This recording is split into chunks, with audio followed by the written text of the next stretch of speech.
Hey guys, welcome back to the Nerdjackers podcast. I'm Sharat and I'll be hosting today's episode of the podcast. So, having said that, Wait, let's man. move on to the fifth episode. Fun. Hey guys, welcome back to the Nerdjackers podcast. I'm Sharat and I'll be hosting today's episode of the podcast. Having said that, let's move on to the fifth episode of the podcast. Hola bitches. Oh shit.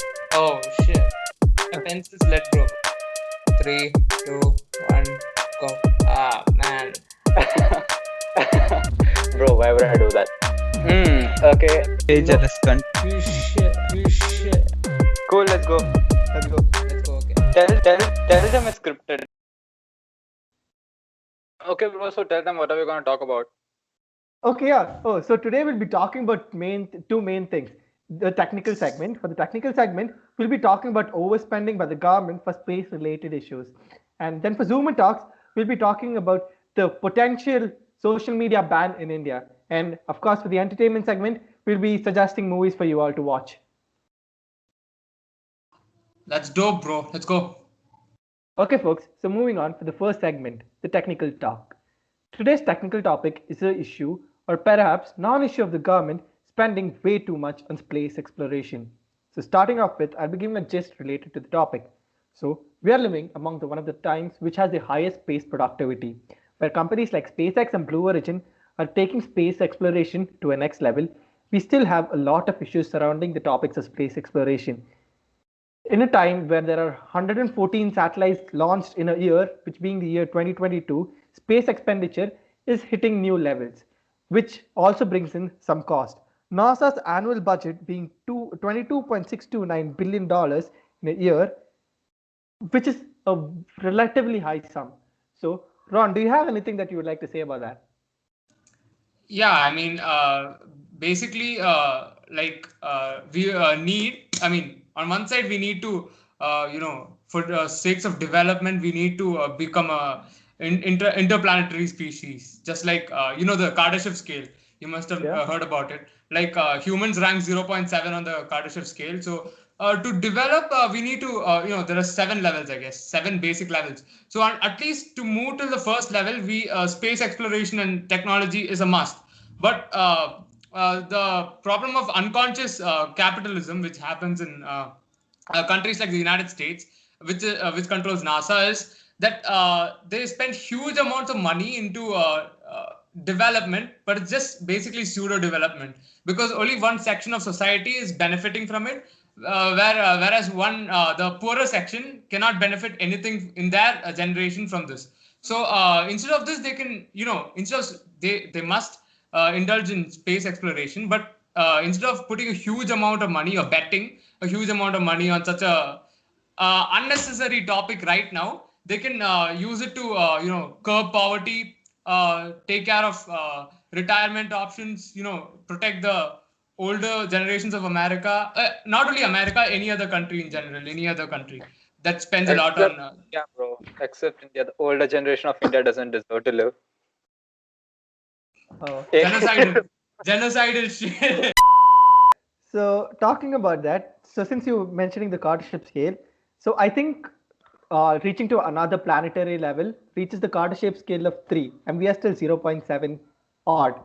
So we have to overcome one, which is utilizing all elements present on Earth, then moving on to elements surrounding the nearest sun, utilizing sun to the highest potential. So which will take a longer time. Since we haven't fully tapped in the potentials of hydrogen as an element, we still cannot confirm that it is going to be a successful venture. So do you think we are overstepping boundaries by going and trying to colonize a part or a planetary system by jumping 2 steps? The only company which is trying to colonize right now is SpaceX, which is a private company. So we can't really comment on that unless it's a governmental organization, because a private organization can do whatever they want. They can colonize Mars. It's up to them, because they don't need to care about their country's poverty or the world's poverty, because it's private money, right? Private capital. They can spend it however they want as long as it is legal. So I don't see any problem with SpaceX spending a lot on terraforming Mars. But if governmental organizations like ISRO or ISRO and NASA put vast sums of money while a portion of the population is living in poverty. That's an issue. But yeah, since I think how as far as my knowledge goes, NASA is steadily trying to colonize Mars. Okay, Oh, it's and not. yeah, Okay, yeah. I'm not sure, but I believe so. And NASA's annual budget is 22.629 billion, like I said before, and the cost to eradicate poverty to bring people to $1 per day, which is the standard, I believe, is $29.39 billion. That's the amount that has to be spent.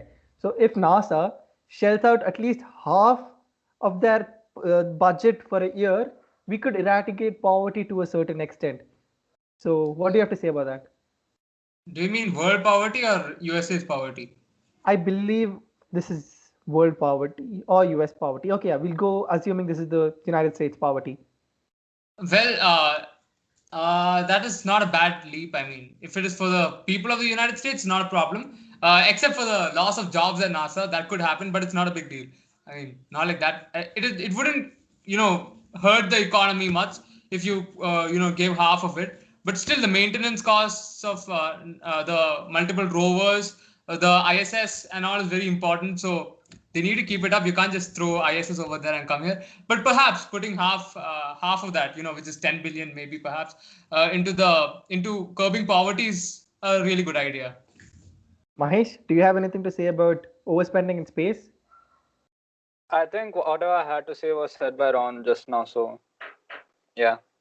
Okay, cool. So then we have space agencies like ISRO, which are taking a major cut in their budget to get the work done. But still, for a country like India, don't you think ISRO's budget is way too much for something that has no returns of investment presently? I mean, yes, you can wonder at how beautiful the surface of Mars looks, or how the giant dipper and the great red spot is shrinking. But how do you think it has a monetary benefit for at least the generation that we are surviving in? I don't think it absolutely has any sort of monetary benefit for our generation or the generation after us. But for the future, of course, yeah. And to present India as a, space superpower, it helps. But I think ISRO spends very low amounts of money, which is like a fraction of what NASA sends for the same mission. Like if you want to orbit Mars, NASA spends a huge chunk of money. Meanwhile, for the same thing, ISRO spends a fraction of it. So I think I don't think we can blame ISRO on that. I think they're doing a sustainable job. But again, as the same with NASA, if a huge population of your country is living in poverty, then spending it for political reasons, basically space exploration is kind of political, is not a good idea. Okay, so moving on to that, we have been hit with one of the worst pandemics in a century, I believe, where still space exploration is being considered necessary. So, do you think spending towards sports or space exploration at such a point when the world is curbing would be necessary? Where this money, the money that's paid to professional sports enthusiasts, or the money that's used for betting, the money that's used to keep rockets into the space, I mean, literally launch them, would help in research and development of vaccines and cure that would help majority of the people to overcome the situation that we are going through. Right. Are you talking about vaccines or like, PPE kits and oxygen cylinders or only vaccines? I mean, the general topic surrounding providing something to the healthcare, since the healthcare is now falling apart, and I think we need to specify, I mean, put in more efforts to find a solution to this, because since the way this is moving forward, I think something terrible is going to happen. God forbid not. Right. Like at the moment, like spending for other non-essential services is completely not justified because spending for space research at such a time when the whole of humanity is at risk and especially India a huge risk. And for sports also, I mean, I don't think the government funds any sort of sports, does it? Like it's I I BCCI governments, the I government. I think they still pay a chunk load of money to the government to run as a legal part of the this thing, I believe. I Has mean, but anything happened? until it is significant, we can't comment on it because even sports have their own relevance in society today. Even you got to pay the Okay. sportsmen, sports people who rely on this. You can't just cut their salaries. Although it is they are in crores, you can't just do that. So unless it is significant, we can't comment on it. But once it starts digging from the healthcare cash and putting it to the other non-essential this thing activities, then it gets out of hand. That shouldn't happen according to me.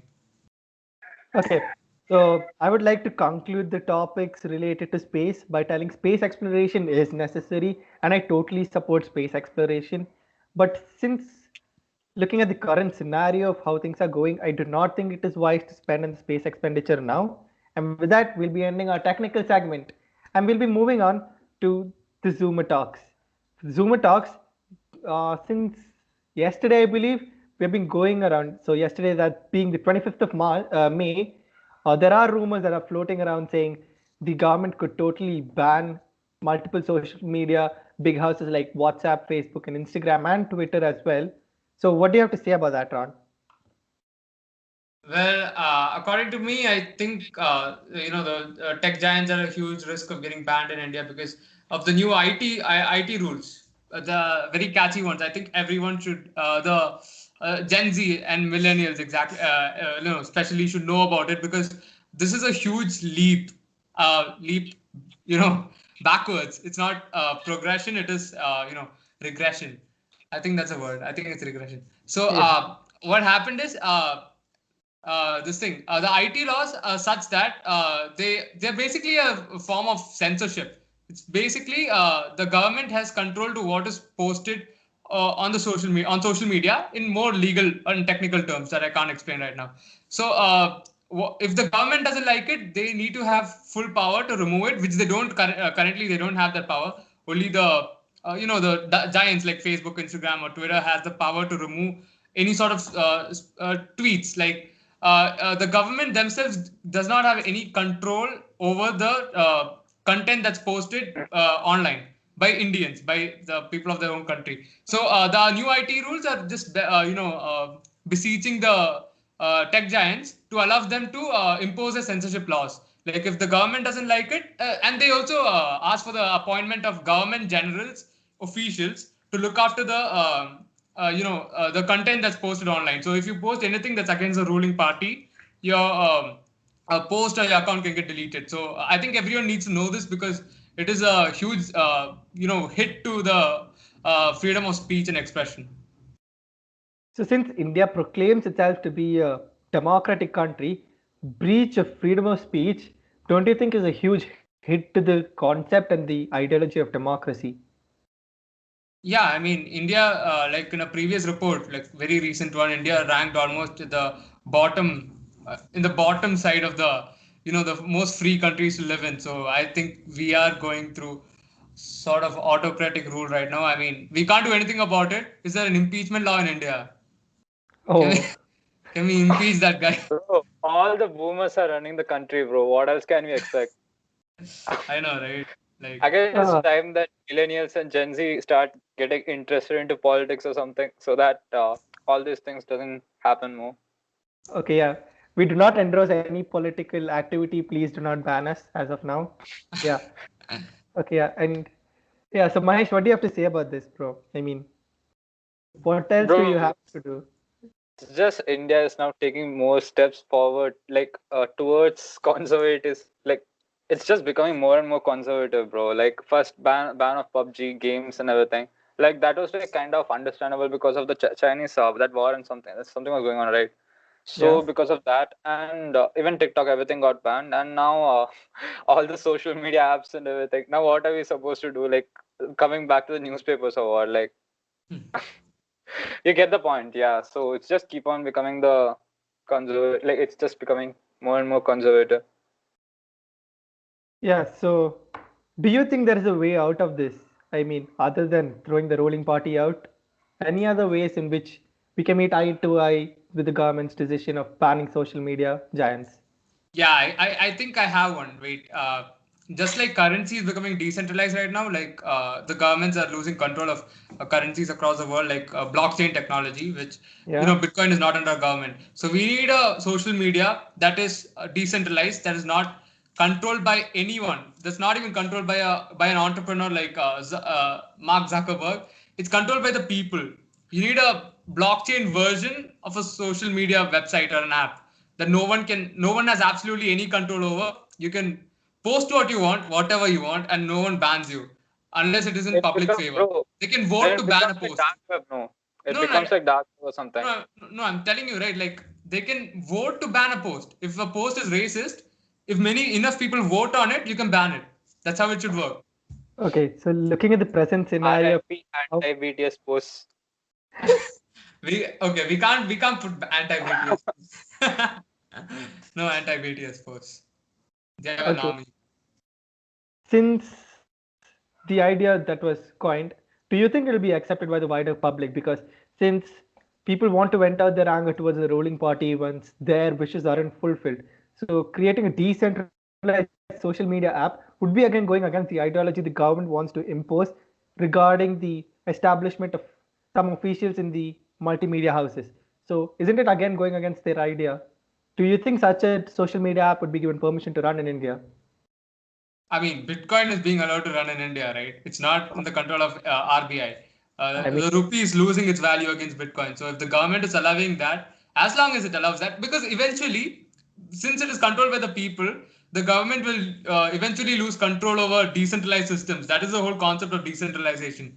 Like, no one will be using the Indian rupee in maybe 150 years. Everyone will shift to NFTs and decentralized cryptocurrency. Similarly, a cryptocurrency version of social media. That's what we require. That no government has control over. So all you can do is ban the network. So eventually use VPN and you get it again.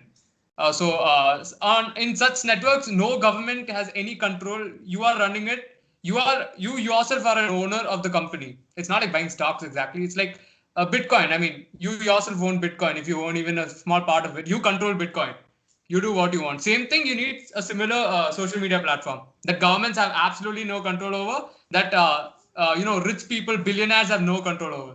Only we have. Everyone has a control over it. That's basically democracy. The decentralization is basically democracy on a worldwide, on a global scale. let's pitch this idea. You should definitely pitch this idea somewhere. So I mean, yeah, yeah. yeah. So finally, we are done with again the technical segment. And to wrap this up, we'll be going up with the entertainment talks. And why not suggest movies that you should definitely not watch for this edition of the entertainment talks? So yeah, Ron, do you wanna suggest a movie that you should definitely not watch? Well, I'd suggest the In-Betweeners.